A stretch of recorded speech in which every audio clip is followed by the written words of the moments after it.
तो दोस्तों आज मैं आपके साथ शेयर करने वाली हूँ चने दाल से बहुत ही ज़्यादा डिलीशियस और लाजवाब बर्फ़ी की रेसिपी लेकर आई हूँ जो मुंह के अंदर जाते ही घुल जाती है। इस बर्फ़ी को बनाने में 3 तरीके आपको बताने वाली हूँ। जो भी तरीका आपको आसान लगे उस तरीके से आप इसको इस्तेमाल करते हैं। तो फ्रेंड्स बर्फ़ी को बनाना बहुत ही आसान है, यकीन मानो इतनी टेस्टी और लाजवाब बनती है कि यह तो आपकी फेवरेट हो जाएगी। हर एक स्टेप को फॉलो करिएगा। साथ ही अगर आपको वीडियो थोड़ी सी भी पसंद आए तो एक लाइक और शेयर ज़रूर कर दीजिएगा। तो यहाँ पर मैंने आधे कटोरी चने दाल को रात भर भिगो करके रख दिया था। आपको अगर जल्दीबाजी में बनाना है तो आप इसको आधे घंटे के लिए गर्म पानी में भिगो करके रख देंगे तो ये बहुत ही जल्दी तैयार हो जाएगा बर्फ़ी बनाने के लिए। तो चने दाल को मैंने अच्छे से धो लिया है। धोने के बाद हम इसको ग्राइंडिंग जार में डाल देंगे और 2 चम्मच हम इसमें डालेंगे पानी। पानी हमें बहुत कम ही यूज़ करना है और इसका हमें दरदरा सा एक पेस्ट बना करके तैयार कर लेना है। इधर हम कढ़ाई चढ़ा देंगे गैस पर और इसमें डालेंगे हम 4 चम्मच घी। ध्यान रहे कि इसमें आपको रिफाइंड ऑयल का यूज़ बिल्कुल भी नहीं करना है। घी से ही बहुत ही अच्छा टेस्ट आएगा। और इसमें हम अपना दरदरा पेस्ट ऐड कर देंगे चना का और इसको अच्छे तरीके से कंटिन्यू चलाते रहेंगे। और ध्यान रहे कि ये सारी प्रोसेस आपको मीडियम फ्लेम पे ही करना है। अच्छे तरीके से इसको हमें 7 से 8 मिनट तक पका। इसमें हम ऐड करने वाले हैं एक सीक्रेट इंग्रेडिएंट्स जिससे हमारा जो बर्फ़ी है वो काफ़ी ज़्यादा टेस्टी और मार्केट स्टाइल बनके तैयार होगा। वो है सूजी। यहाँ पर हम 1.5 चम्मच सूजी को ऐड कर देंगे और इसको अच्छे से इसमें मिक्स कर लेंगे और कुछ इस तरीके का हो जाएगा। तब हम फ्लेम को ऑफ़ कर देंगे 1 से 2 मिनट तक पकाने के लिए। ध्यान रहे कि हमें सिर्फ इसे 7 से 8 मिनट तक ही भूनना है। और ये हमारा रेडी हो चुका है। अब हम फ्लेम को ऑफ़ कर लेते हैं और इधर हम करते हैं दूसरी तैयारी। और अब हम इसको ऐसे ही छोड़ देंगे ताकि ये थोड़ा ठंडा हो जाए।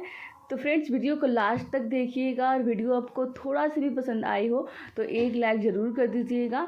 इधर हम लेंगे एक बर्तन में जितना हमने चना दाल लिया था उसी कटोरी से हम उतना ही चीनी इसमें ऐड कर देंगे।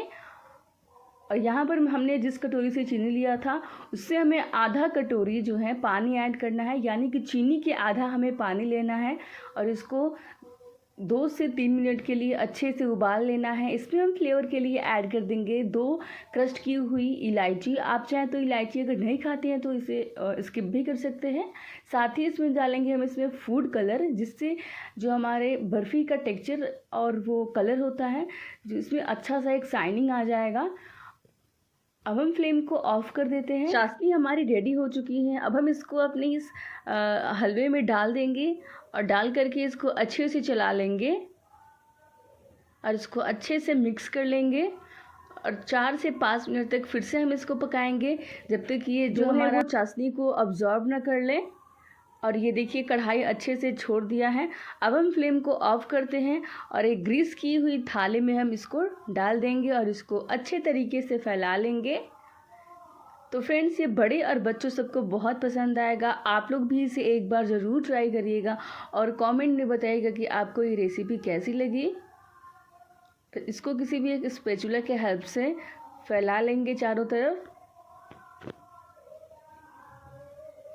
और इसको हमें 1 से 1.5 घंटे के लिए सेट होने के लिए रख देना है। आप चाहें तो इसको आधे घंटे के लिए फ्रिज में भी रख सकते हैं, लेकिन इसको बाहर रखेंगे तो ये काफ़ी ज़्यादा अच्छा रिजल्ट आएगा। इसमें मैंने बिल्कुल भी ड्राई फ्रूट्स का यूज़ नहीं किया है। आप चाहें तो ड्राई फ्रूट्स का भी यूज़ करके बना सकते हैं इसको। और ये देखिए हमारा जो अच्छे से सेट हो चुका है बर्फ़ी को काटने के लिए। अब हम एक चाकू लेंगे और इसको अपने मन पसंदीदा शेप में कट कर लेंगे।